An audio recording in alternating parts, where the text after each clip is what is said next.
We're starting in Big D, that's Dallas, because that's where I'm based. We'll spend our first night in Monahans, Texas, where we will explore Monahan Sandhills State Park. It's a big sandbox for kids to play in, and it's a great place for photographers. But we're going to stop along the way, which will add another hour and a half or so of driving time. Our first stop is just 80 miles southwest of Dallas. They say that everything's bigger in Texas, so it makes sense to start by walking in the footsteps of the biggest things to ever walk, at Dinosaur Valley State Park. It's near the town of Glen. Like most state parks, it has hiking and biking trails, and there's camping. And it's a popular getaway spot for the people of DFW. But I'm taking you there to do something that few have ever done. We're going to step where dinosaurs stepped. The highway is wide and not very crowded. And yes, this is what most of Texas looks like. Most of it is covered with grass and trees. Only the far southern and western parts are scrubby desert. But it wasn't always this green. In fact, it wasn't even always above water. As you may know, the continents, well, they're always moving around. 113 million years ago, that's when the dinosaurs left the tracks, this area was under a sea. And back then, the supercontinent Pangaea was still breaking up, and a huge slice of North America was subsiding, creating an inland sea that reached all the way to the Arctic Circle. The road we're driving on is on top of limestone, which of course is made from the remains of small sea creatures. Even the mounds you see are made of the remains of small creatures that lived in that sea. The dinosaurs that left the tracks were walking near the shore of that sea, and they were walking on a damp layer of limestone. Soon after they walked by, the tracks were covered, and dirt and silt preserved them until they turned to stone. The park is located near the quaint town of Glen, which is the home of a couple of other tourist spots. I can highly recommend the Fossil Rim Wildlife Park, and I've heard good things about Dino World Theme Park, which is just outside the entrance of Dinosaur Valley State Park. You'll arrive at Dinosaur I paid my Valley entrance State fee Park. online before leaving this morning, and that was a good thing, because by the time I got here, they were turning people away due to COVID-19 restrictions. And sadly, the visitor center was closed, again due to COVID. For my $7 per car entry fee, I was allowed in and given a very handy topo map that shows where the dinosaur tracks are. It also shows all the hiking and biking trails, along with their length and difficulty. There's a campground. It's closed now due to COVID.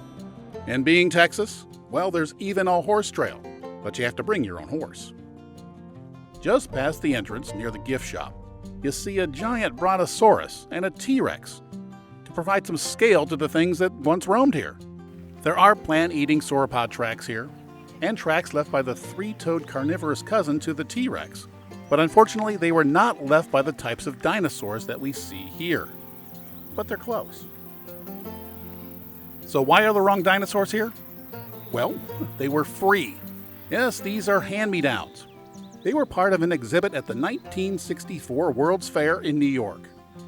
In 1970, an oil company donated them to the park 2 years before it became a park. Wrong or not, I gotta say they do set the mood and give you an idea of just how big these creatures were. The fiberglass sauropod is actually smaller than the sauropod totalis whose tracks you're about to see. It was about 70 feet long, 13 feet high at the hip, and it weighed 30 to 40 tons. The three-toed tracks were left by a cousin of the T-Rex. It's called, well, I can't say it, you just have to read it. It was about 20 feet tall and 30 feet long and weighed 3 to 5 tons. The Texas Parks website has a lot of good info on these monsters, and they also have GPS data for all the footprints. They call them tracks. And the tracks are superimposed on Google Earth, which is pretty cool. The blue tracks are from plant-eating dinosaurs, and the red tracks are from the carnivorous hunters. The history page has a story about a 9-year-old boy who discovered the first tracks along the shore of the Biloxi River.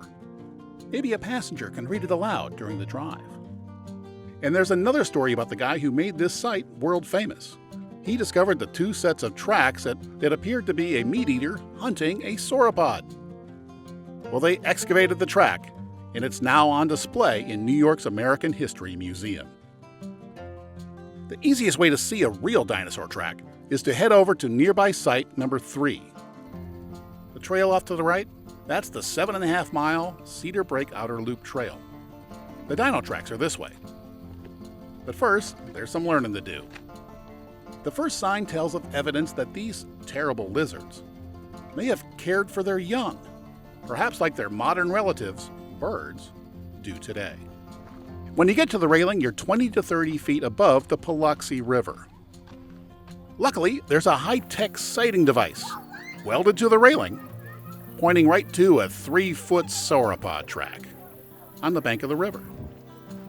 It may just look like a small hole, but remember that this thing was left 113 million years ago, and the thing that left it was 70 feet long and could easily munch on the trees all the way up here. Based on the noise, you can tell how impressed the visitors are. Another sign provides the explanation. They're playing in an old-fashioned swimming hole called the Blue Hole. It's been used as a swimming spot for decades. Another sign tells us where we can find more tracks. Hundreds of them. The ballroom is just down this rugged trail a minute or two. It's steep in places and not OSHA approved. But there is a backboard in case you fall. The trail to the sauropod track was not social distance friendly, so I stopped and turned around. This is the Blue Hole. The trail to the ballroom is this way. I didn't see a sign, but according to the map, I knew I had to go under the temporary shelter. I was on the wide trail for just a couple of minutes before I saw a small sign on the right, pointing to a path through the trees. Site. It's a bit narrow, and luckily there's no poison ivy. Lovely. And I suppose I should have mentioned this before, but you need to bring water-safe shoes. I've been here when the river was low, but today the river is over a foot deep. The water was refreshingly cool, and by the way, I shuffled along slowly because the algae can be slippery. Another visitor could tell I was looking for the tracks, and she pointed me to the far bank. And she was right. By the way, this was shot in June, and it was a wet June. Later in the year, the river is likely to be lower, and then the tracks are easier to see. High water also brings in a lot of silt, which covers up a lot of the tracks. Well, there they are. 3-toed tracks of a vicious meat-eating dinosaur.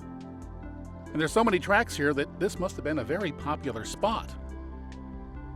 And these things walked exactly where I'm walking right now, 113 million years ago, when this was a shoreline, a beach. And today it's a river in the middle of Texas. There's something about that that really is cool. The Earth, it's always changing. Dinosaurs walked here. 70-foot plant eaters walked here. And vicious meat-eating dinosaurs fed on them, right where I'm standing right now. Apparently, there are adult and juvenile tracks in the park, and in places they are walking side by side, as if a baby was walking very close to its caring parent. You know, in a natural history museum, objects are all behind glass or at least a velvet rope. Here, the tracks are where they were first laid down. And they're almost exactly as they were when they were first discovered by that little boy in 1909. It's interesting to note that attitudes have changed more than the tracks. If a parent allowed a 9-year-old boy to go off on his own on a riverbank, today they would likely get a call from Child Protective Services. Many things come to mind when you're walking in a place like this. And overall, I gotta say, it's a pretty cool place to be. There's another site called the Taylor site about 3/4 of a mile down the river. It has tracks from 3 types of dinosaurs. I decided not to risk the cameras and instead headed back to the car to go to Site 2, which the map claims is the main track site. The Google Earth link on the park website shows exactly where the tracks are. It looks like we'll see the bigger sauropod tracks there. They're the blue ones. You could walk there, but I drove there because of the gear. This is where Roland T. Bird discovered the world's first sauropod trackway. It seems to be the park's most popular spot. The river is wider and there's more space to make a family base camp. Again, there's a short walk down to the Paluxy River. But here, there are stairs. This time, stones have been placed to create a walkway across the river to the main site. It's only slightly treacherous, but apparently treacherous enough that I got the exposure wrong. And as you can tell, the state of Texas spared no expense to protect this important site. But that little nylon rope is doing its job. The Texans seem to get the point, and nobody's gone under the rope. And finally, I can see the bigger sauropod tracks up close. They are the big round ones that, well, they kind of look like potholes. And the dino that left them would stretch clear across the river. And there's theropod tracks in the same place. He must have been close behind, and maybe hungry. The back feet of the sauropods leave rather round footprints. The front feet are a little bit different. There's claws in the front of the forefeet, so these tracks are a little bit oblong. And when the water is low, apparently you can see an imprint of the claw-like toenails in the tracks. Just on the other side of that high-tech rope is the spot where that New York museum excavated that important trackway that showed the meat eater hunting the plant eater. The last time I was here, the river was almost dry. And frankly, it was a little bit more fun because you could explore and look for tracks. With the high water, even when I found a sauropod track, it was quickly obscured by the silt stirred up by my own feet. The water was nice and cool though, and on this 90-degree day, that was a good thing. As you can see, algae covers quite a bit of the river bottom here, and in parts it was very slippery. I walked very slowly to avoid dumping the cameras, especially after I saw a kid fall, and seconds later a man fell. I turned around just in time to see him wiping off his very wet cell phone. Even if there were no dino tracks here, this would be a nice place to be. There's apparently a nice view from the top of the Overlook Trail on that limestone cliff.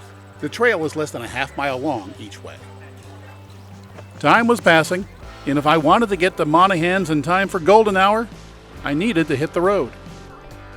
I only spent a couple of hours here this time, but I have to say, they were memorable. How many people can say that they've stepped where dinosaurs stepped? I made just one more stop, and I got the fridge magnet. Historic downtown Glen Rose is only about 10 minutes away. If you're hungry, you might want to stop there to get a bite to eat. It's a quaint little place with 50s music streaming out of the streetlights. And in the town square, there are several quaint shops and places to grab a bite. It's about an hour on back roads back to I-20, and then just 4 easy hours on the interstate to exit 86 and Monaghan Sandhills State Park. By the way, in your trip planning, you may have noticed that there's a Meteor crater site a couple of miles south of the highway just past Odessa. Well, I went there expecting to see a smaller version of the big crater I saw in Arizona a couple of years ago. Well, the Texas site isn't even close. In the 20,000 years since the meteor hit, the crater is all filled in. You can't really even see it. There is a small museum, and they have some meteorites. But if you're expecting to see a big crater, go to the one in Arizona.